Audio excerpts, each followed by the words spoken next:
Hello Harsha. चलो, थक गया हूँ आज तो फुल। यार 20 किलोमीटर जाना, 20 किलोमीटर आना, हाथ में छाले पड़ जाते हैं भाई साहब। चलो लेट्स स्टार्ट। कौन सा है ऐसे?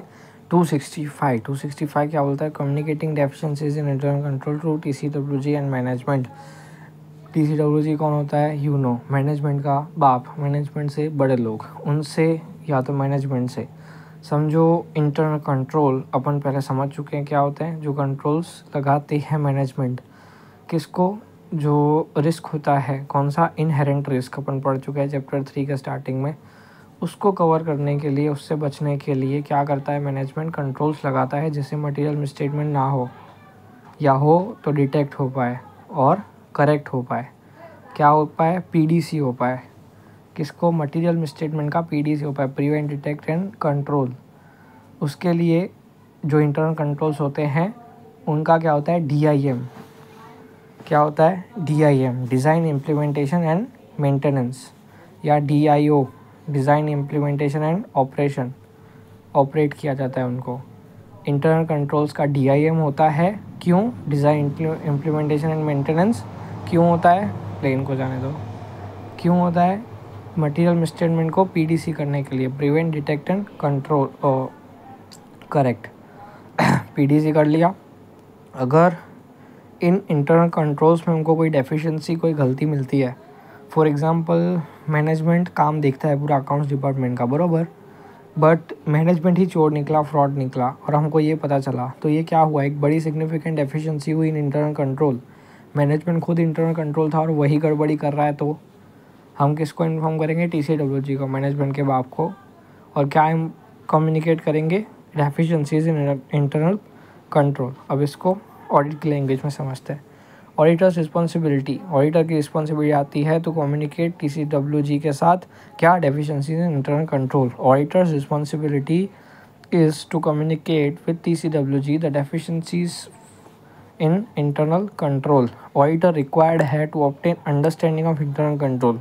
अब ये क्या हमको पुराना याद दिला रहा है जो अपन चैप्टर 3 में पढ़ के आए, ऐसे 315, identifying and assessing risk of material misstatement through understanding the entity and it's environment. आपको याद ही पड़ गया अभी तक नाम तो। ऐसे 315 में अपन ने क्या किया था? स्टेज 1 किया था। क्या होता है वो? RAP, रिस्क असेसमेंट प्रोसीजर्स, जिसमें हमने रिस्क को फाइंड किया। जिसके बाद हमने FAP, फर्दर ऑडिट प्रोसीजर्स लगाए थे। उसमें हमने 2 चीज़ें की थी, test of control and test of detail, बरोबर। ये चीज़ें चैप्टर 3 में भी, और मैंने एकदम स्टार्टिंग में चैप्टर 1 का जो पहला वीडियो था ना, उसमें मैंने ये चीज़ें बताई थी कि पहले आप RAP करोगे, RAP में आप रिस्क फाइंड करोगे, उसके बाद FAP करोगे। FAP में 2 स्टेज होंगे, टेस्ट ऑफ कंट्रोल और test of detail. Test of control में आप पता लगाओ कि कंट्रोल्स कैसे काम कर रहे हैं, बढ़िया है या नहीं है।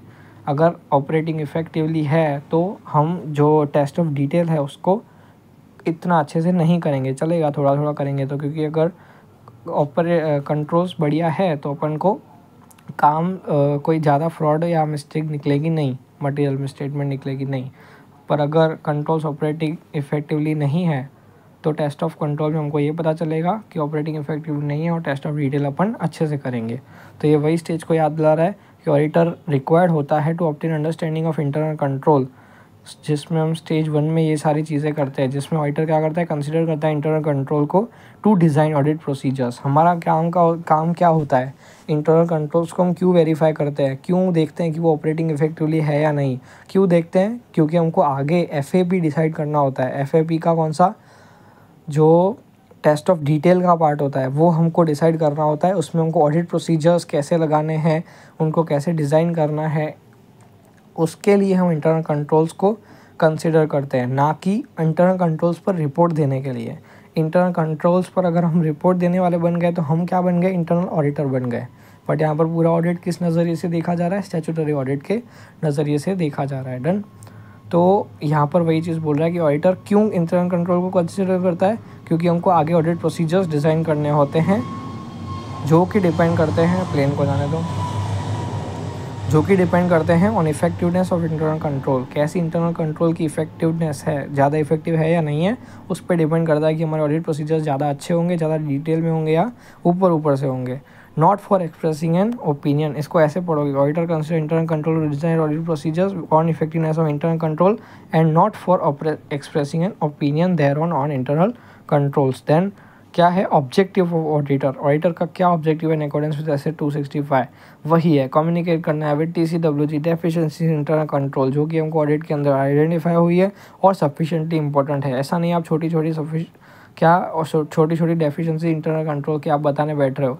आपने क्या किया, CEO को बुलाया कंपनी के और आपने बोला कि आपका रोज़ 2 रुपये का कैश चोरी हो रहा है ये इंटरनल कंट्रोल में डेफिशिएंसी है 100%, बट क्या ये सफिशिएंटली इंपॉर्टेंट है, क्या ये सिग्निफिकेंट है, नहीं, बरोबर।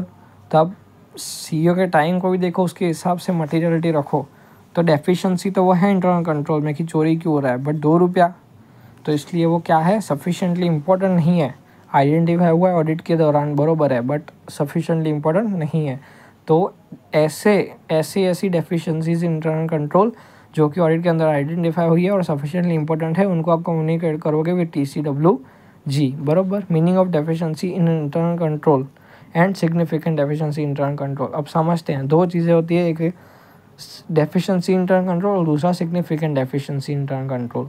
समझो जो एग्जांपल मैंने लिया कैश वाला, उसी का लेते हैं। कैश 2 रुपये का चोरी हो रहा है, ये डेफिशिएंसी इंटरनल कंट्रोल है, बट अगर रोज़ 2000 रुपये का चोरी हो रहा है तो ये क्या हो गया, ये हो गया सिग्निफिकेंट डेफिशिएंसी इंटरनल कंट्रोल। या अगर एक रॉन्ग बिल बन रहा है बट वो सिर्फ 200 रुपये का है, बरोबर, तो ये वो क्या हो गया, डेफिशिएंसी इंटरनल कंट्रोल हो गया। इतना भी इम्पोर्टेंट नहीं है कंपनी के लिए, कंपनी 200 करोड़ के टर्नओवर वाली है, बरोबर। तो 200 रुपये का या 2000 रुपये का भी बिल अगर रॉन्ग बन रहा है, मतलब क्या बोलते हैं, फेक बिल बन रहा है, फेक इनवॉइस, तो यहाँ परचेज़ का इनवॉइस अपन ने परचेज़ की एंट्री 2000 की एक्स्ट्रा डाली हुई है, जिसका कोई भी सपोर्टिंग इनवॉइस नहीं है, किसी ने हमको जारी नहीं किया, बस हमने ऐसे ही खर्चा डाल दिया है, तो ठीक है, वो डेफिशिएंसी इंटरनल कंट्रोल है, बट वो सिग्निफिकेंट नहीं है। बट अगर मैं बोलूँ ऐसे ही 2000 के इनवॉइस रोज़ रेज हो रहा है, 2000 की एंट्री रोज़ पड़ रही है एक्सपेंस की, तो मैं साल का कितना हो गया, 2000 दिन का, महीने का कितना हो गया, 60,000, साल का कितना हो गया, 3.5 लाख हैं, 3.5 लाख के कितना, 60,000 महीने का, तो 3.5 लाख 6 महीने का, 7,20,000 साल का, तो 7,20,000 फॉर अ ईयर एक बड़ा बिग अमाउंट हो जाता है। तो यहाँ पर क्या बोल रहा है, या तो डेफिशिएंसी या तो कॉम्बिनेशन ऑफ डेफिशिएंसी, मतलब वो गलती बहुत ज़्यादा बार हो रही है, या ऐसी बहुत सारी गलतियों को मिलाकर combination of deficiency in internal control, जो कि ऑडिटर के प्रोफेशनल जजमेंट के हिसाब से सफिशिएंटली इम्पोर्टेंट है to merit attention of TCWG। Those charged with governance का अटेंशन जाना चाहिए उस पॉइंट पर। ऐसा लगता है कि ये जो बात है, ये जो डेफिशिएंसी है, वो इतनी सफिशिएंटली इम्पोर्टेंट है, अगर ऐसा ऑडिटर के प्रोफेशनल जजमेंट में लगता है, तो उस इंटरनल कंट्रोल की उस डेफिशिएंसी या कॉम्बिनेशन ऑफ डेफिशिएंसी को हम क्या बोलेंगे, significant deficiency in internal control. But normal deficiency क्या है, जो एग्जिस्ट करती है जब या तो कंट्रोल मिसिंग होते हैं, या तो कंट्रोल्स में जो DIM हुआ है, डिज़ाइन इम्प्लीमेंटेशन एंड मेंटेनेंस या ऑपरेशन, DIO, वो क्या नहीं कर पाया, PDC नहीं कर पाया, जो कि मैं पहले ही आपको याद करवा चुका हूँ चैप्टर 3 में भी, अभी भी PDC, prevent, detect and correct, बराबर। PDC नहीं कर पाया, किसको, मटीरियल मिसस्टेटमेंट को, ऑन टाइमली बेसिस, बराबर। टाइमली बेसिस कहीं भी घुसाई दो, बहुत ज़्यादा जगह यूज़ होता ही है। तो मटीरियल मिसस्टेटमेंट को या तो कंट्रोल्स थे ही नहीं, मिसिंग थे, तो वो एक डेफिशिएंसी हो गई, या तो वो कंट्रोल्स थे तो खरी, उनका DIM तो हुआ था, डिज़ाइन इम्प्लीमेंटेशन एंड मेंटेनेंस, या डिज़ाइन इम्प्लीमेंटेशन और एंड ऑपरेशन, बट वो क्या नहीं कर पाए, PDC नहीं कर पाए, प्रिवेंट, डिटेक्ट एंड करेक्ट नहीं कर पाए मटीरियल मिसस्टेटमेंट को ऑन टाइमली बेसिस, तो वो हमारा क्या हो गया, डेफिशिएंसी इन इंटरनल कंट्रोल, बराबर। पकड़ ही नहीं पाया गलती को, मटीरियल मिसस्टेटमेंट को, कंट्रोल किस बात का। फिर अब उनका एग्जाम्पल क्या है, डेफिशिएंसी या कॉम्बिनेशन ऑफ डेफिशिएंसी कॉन्स्टिट्यूट करता है सिग्निफिकेंट डेफिशिएंसी को। अब यहाँ पर ये मैटर्स और इंडिकेटर्स जो दिए, वो सर ने बोलेंगे इंपॉर्टेंट, मेरे को भी लगता है, क्योंकि ये पॉइंट्स दिए हुए हैं। पहले अपन इंडिकेटर्स को समझ लेते हैं। क्या है एविडेंस ऑफ डेफिशिएंसी, क्या है कंट्रोल एनवायरनमेंट, जो कि चैप्टर 3 में आता है हमारा। कंट्रोल एनवायरनमेंट बहुत डिटेल में आता है, बराबर। अब डेफिशिएंसी हुई है इंटरनल कंट्रोल में या है, वो उनको कैसे पता चलेगा, पता चले मैनेजमेंट अकाउंट्स डिपार्टमेंट का सारा काम देख रहा है, ऊपर से सब कुछ सही से हो रहा है कि नहीं वो देख रहा है, पर मैनेजमेंट ही फ्रॉड कर रहा है, तो वो एक डेफिशिएंसी हो गई, उसका एक एविडेंस हो गया कि हाँ इंटरनल कंट्रोल में डेफिशिएंसी है। मैनेजमेंट का फेलियर टू रेमेडियल एक्शन, कोई गलती निकल रही है, कहीं की ट्यूबलाइट ख़राब हो रही है या कोई काम बंद हो जा रहा है बीच में, मैनेजमेंट उसको देख ही नहीं रहा, मैनेजमेंट को फ़र्क ही नहीं पड़ता, उसको करेक्ट ही नहीं कर रहा, उसके लिए रेमेडियल एक्शन, उसका सॉल्यूशन ही नहीं रहा प्रॉब्लम का, तो वो एक हमको क्या पता चल रहा है, वो एक इंडिकेटर है, एविडेंस है ऑफ डेफिशिएंसी कि हाँ इंटरनल कंट्रोल्स में क्या है, डेफिशिएंसी है, गलती है, मिस्टेक है, मिसस्टेटमेंट हो सकती है क्योंकि कंट्रोल्स अच्छे नहीं हैं। तो हम क्या देख रहे हैं कि ये सारी चीज़ें, ये सारी डेफिशिएंसीज अगर हमको पता चल रही है तो हम किसको बताएंगे, हम बताएंगे TCWG को कि मैनेजमेंट सही से काम नहीं कर रहा। बट अगर मैनेजमेंट की भी गलती नहीं है, कोई और कंट्रोल में गड़बड़ी है, तो हम किसको बताएंगे, पहले मैनेजमेंट को बताएंगे। अगर मैनेजमेंट की गलती है तो मैनेजमेंट को नहीं बताएंगे, तो फिर किसको बताएंगे, TCWG को बताएंगे, बराबर। जैसे हमारी छोटे भाई की गलती हम किसको बताते हैं, या छोटी बहन की गलती हम किसको बताते हैं, माँ बाप को बताते हैं, छोटे भाई बहन को नहीं बताते, बराबर। ठीक है, चलो फिर दूसरा पॉइंट क्या था इंडिकेटर्स में, absence of risk assessment procedures के।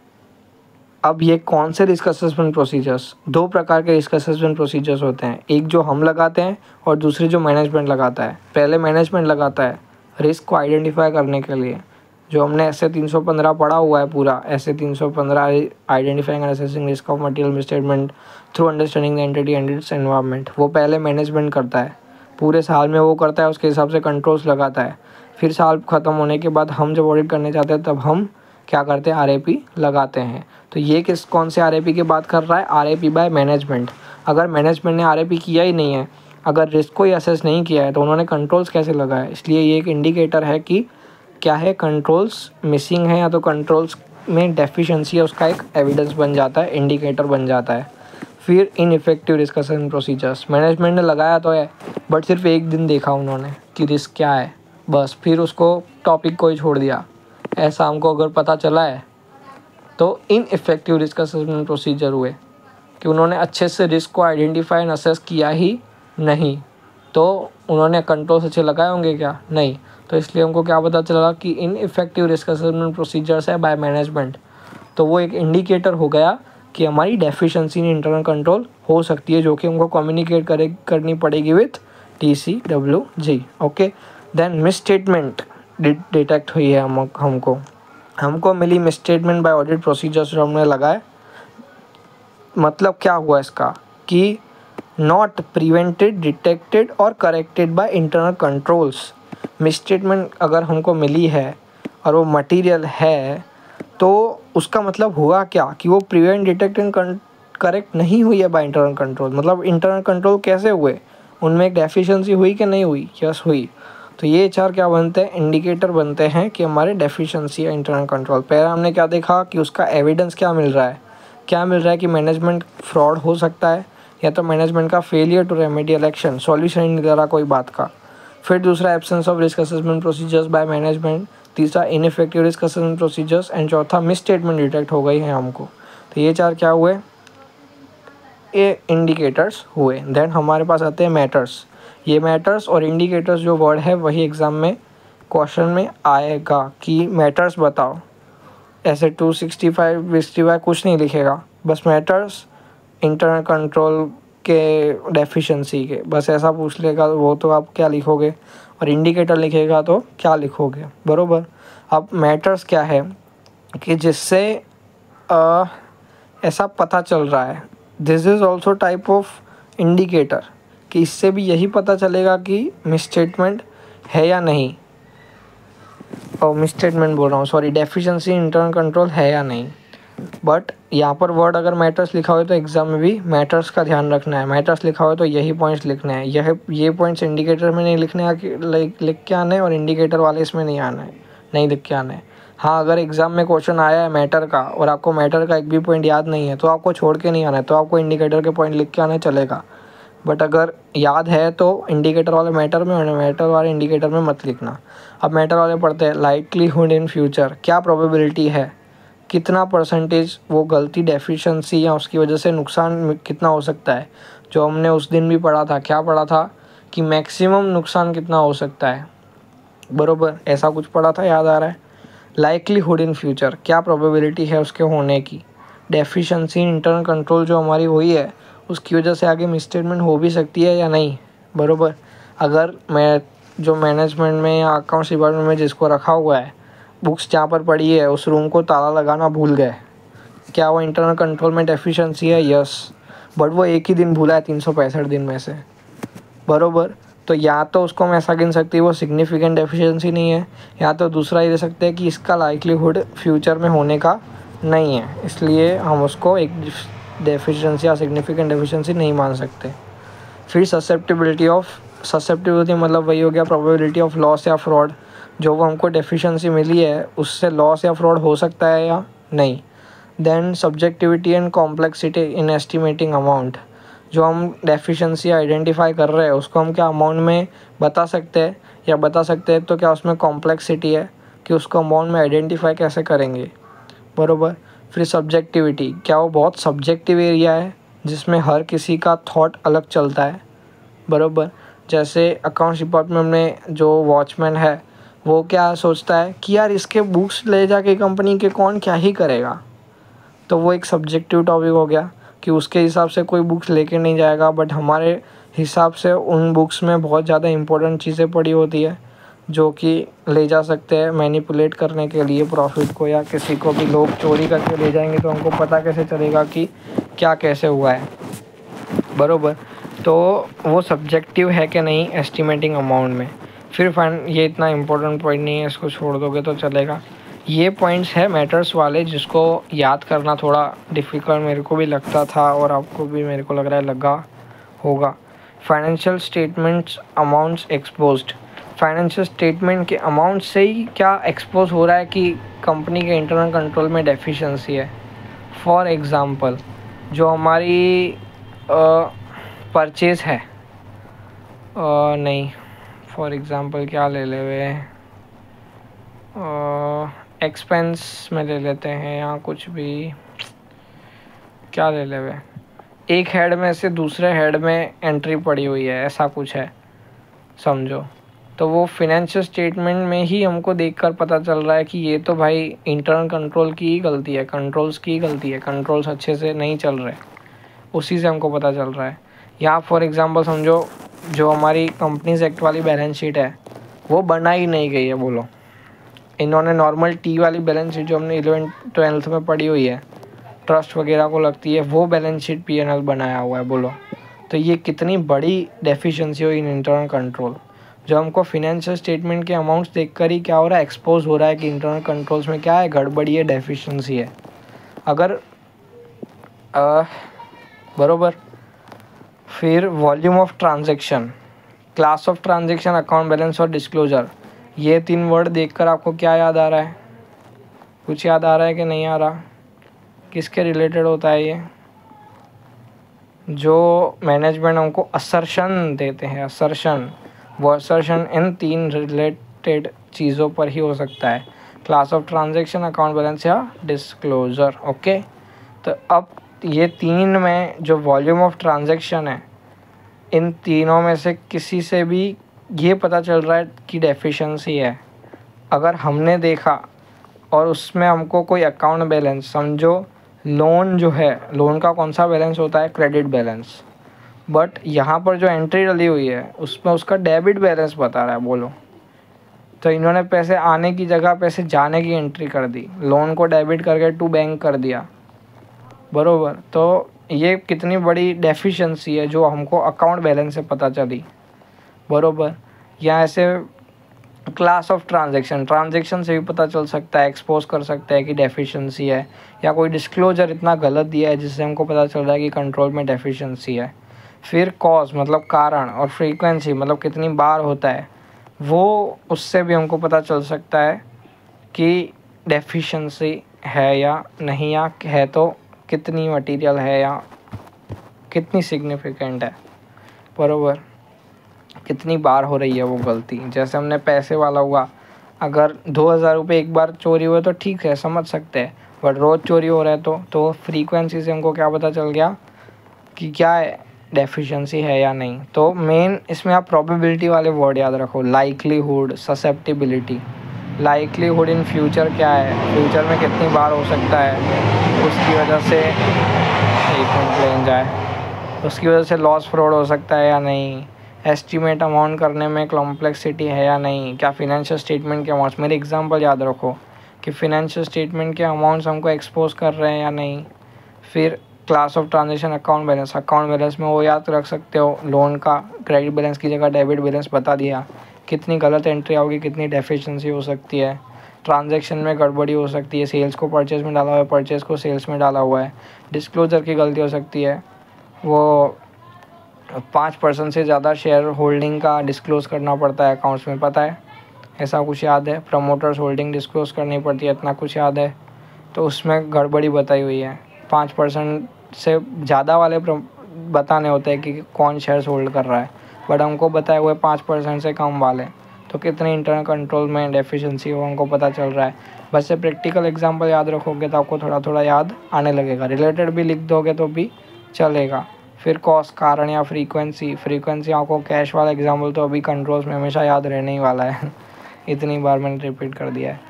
फिर importance of control, financial reporting process में कंट्रोल्स का इम्पोर्टेंस क्या है वो बता रहे हैं।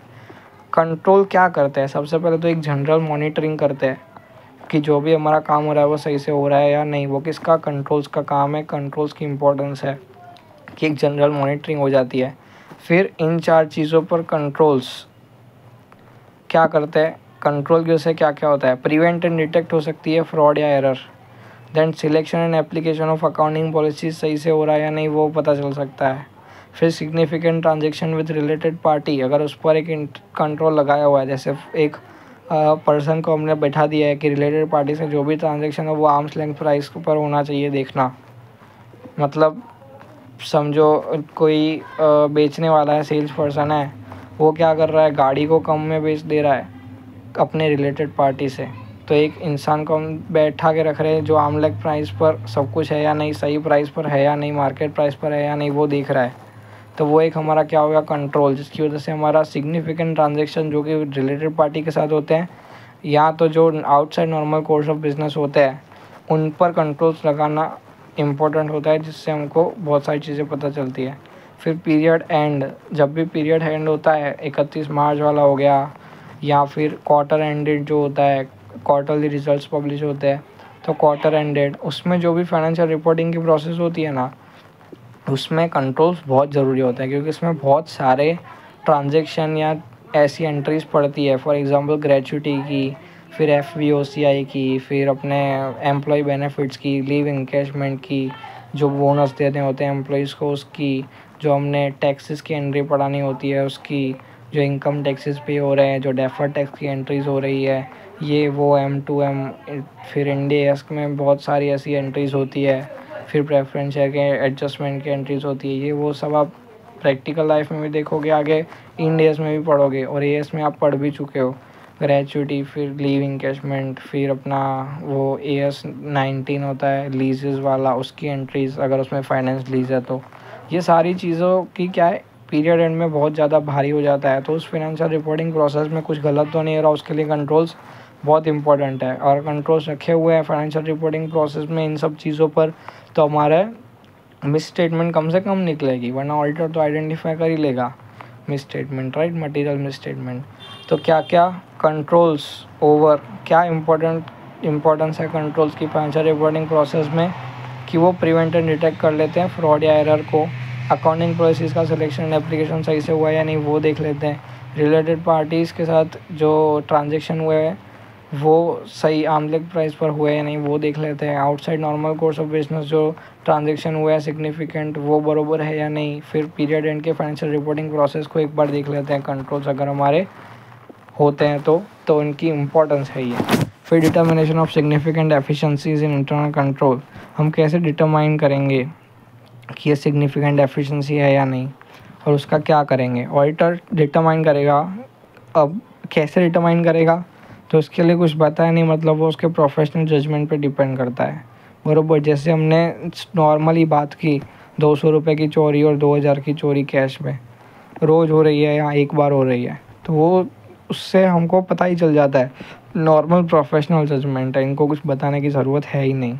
फिर ऑडिटर डिटरमाइन करेगा आइडेंटिफाइड वन और more significant deficiencies in internal control and bases of, कैसे डिसाइड करेगा, on the basis of audit work perform, जो भी उसने आज तक ऑडिट का काम किया है या उस कंपनी में ऑडिट का काम किया है उसके हिसाब से डिटरमाइन करेगा कि कौन सी सिग्निफिकेंट डेफिशिएंसीज है इंटरनल कंट्रोल में। डेफिशिएंसीज तो बहुत सारी ऑफ कोर्स होंगी, बरोबर, क्योंकि कंट्रोल्स है तो ज़रूरी नहीं है कि सारे कंट्रोल सही से काम करेंगे या ऑपरेटिंग इफेक्टिवली होंगे ही, पीडीसी कर ही रहे होंगे मटेरियल स्टेटमेंट का टाइमली बेसिस पर, बरोबर, ज़रूरी नहीं है। इसलिए गलतियाँ तो होंगी, डेफिशिएंसीज तो होंगी, पर वो सिग्निफिकेंट है या नहीं, कम्युनिकेट करने जैसी है या नहीं, वो डिसाइड करेगा ऑडिटर जो उसने काम किया है आज तक on the basis of work performed. Then क्या है, ऑडिटर कम्युनिकेट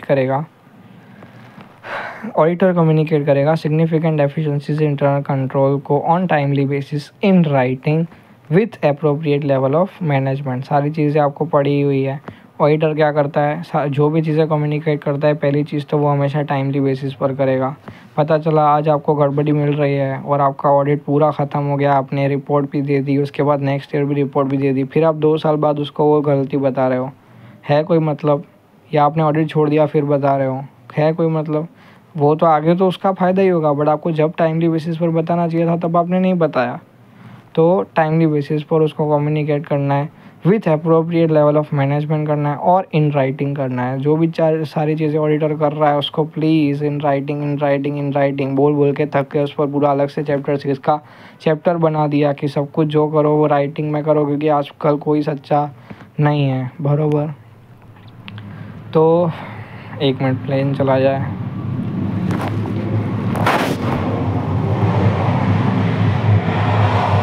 अब यहाँ पर क्या बोल रहा है, यहाँ पर मेरे को एक वर्ड की गलती लगती है कि यहाँ पर जो ये अनलेस लिखा हुआ है ना, वो अनलेस नहीं वैन लिखा होना चाहिए। क्यों, मैं बताता हूँ।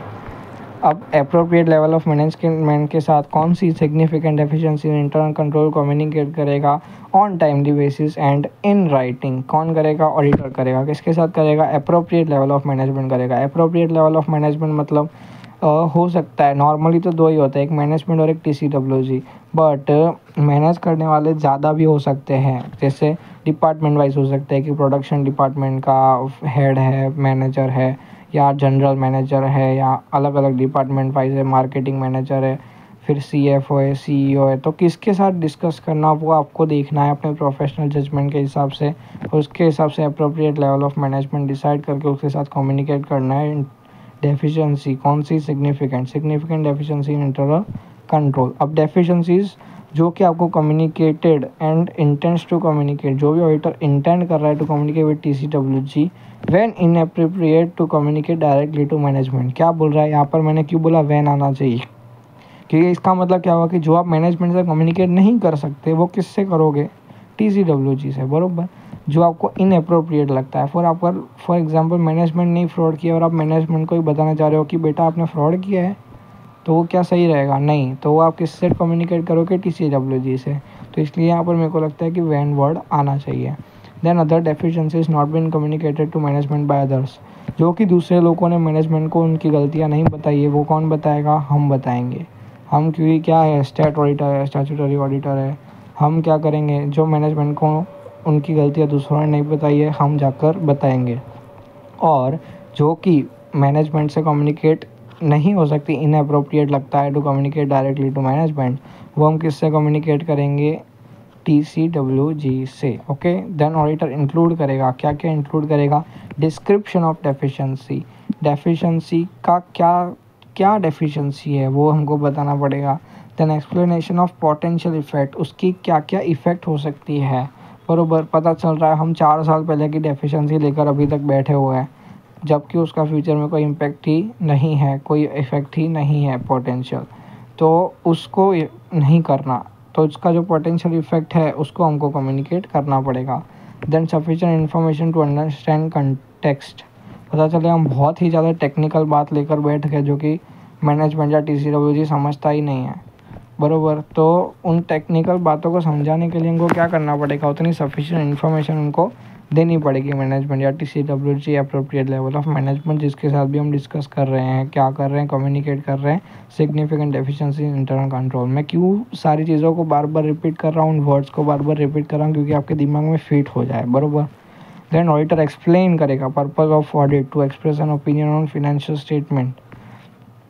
क्या बताएगा मैनेजमेंट को कि देखो मेरा काम ये नहीं है कि आपके जो इंटरनल कंट्रोल्स है वो सही से काम कर रहे हैं या नहीं, उस पर रिपोर्ट देने का मेरा काम नहीं है, उस पर ओपिनियन देने का मेरा काम नहीं है, ओपिनियन एक्सप्रेस करने का। बट ऑडिट में इंक्लूड होता है consideration of internal control to design audit procedure, जो कि इस ऐसे के स्टार्टिंग में भी हमने देखा, एकदम स्टार्टिंग में, कि हम इंटरनल कंट्रोल को कंसिडर ही क्यों करते हैं, क्योंकि हमको ऑडिट प्रोसीजर्स डिज़ाइन करने होते हैं, ना कि उस पर ओपिनियन एक्सप्रेस करने के लिए। और matters reported are limited to deficiency, आपको सिर्फ इंटरनल कंट्रोल की डेफिशिएंसी बता देनी है, ना ही आपको उनको कंसल्ट करना है कि आप इस डेफिशिएंसी को कैसे सॉल्व करोगे, या उनको आइडियाज़ दे रहे हो बैठ के, या उस पर ही बैठ के डिस्कशन करे जा रहे हो। ऑडिट रिपोर्ट नहीं देनी क्या आपको? आप जो ऑडिट का काम करने आए हो वो करो, बस इसको जो कम्युनिकेट करना है का आपको बोला है कि जो डेफिशिएंसीज हो, सिग्निफिकेंट डेफिशिएंसीज हो, उनको जाकर कम्युनिकेट कर दो, बस उसका सॉल्यूशन देने का काम आपका नहीं है, उस पर रिपोर्ट देने का काम आपका नहीं है। और जो आप रिपोर्ट नहीं दे रहे हो, ओपिनियन नहीं दे रहे हो इंटरनल कंट्रोल पर, वो आपको मैनेजमेंट से कम्युनिकेट भी करना है कि मैं उस पर रिपोर्ट देने नहीं आया हूँ, ये तो उसका इंटरनल कंट्रोल का कंसिडरेशन मेरे अंडर आता है, क्योंकि मेरे को डिज़ाइन करने होते हैं ऑडिट प्रोसीजर्स उसी के बेसिस पर। डन। अगर आप कुछ भी इसमें नहीं समझ आया हो तो मेरे को बता देना, I will explain it, no problem. चलो बाय बाय, थैंक यू।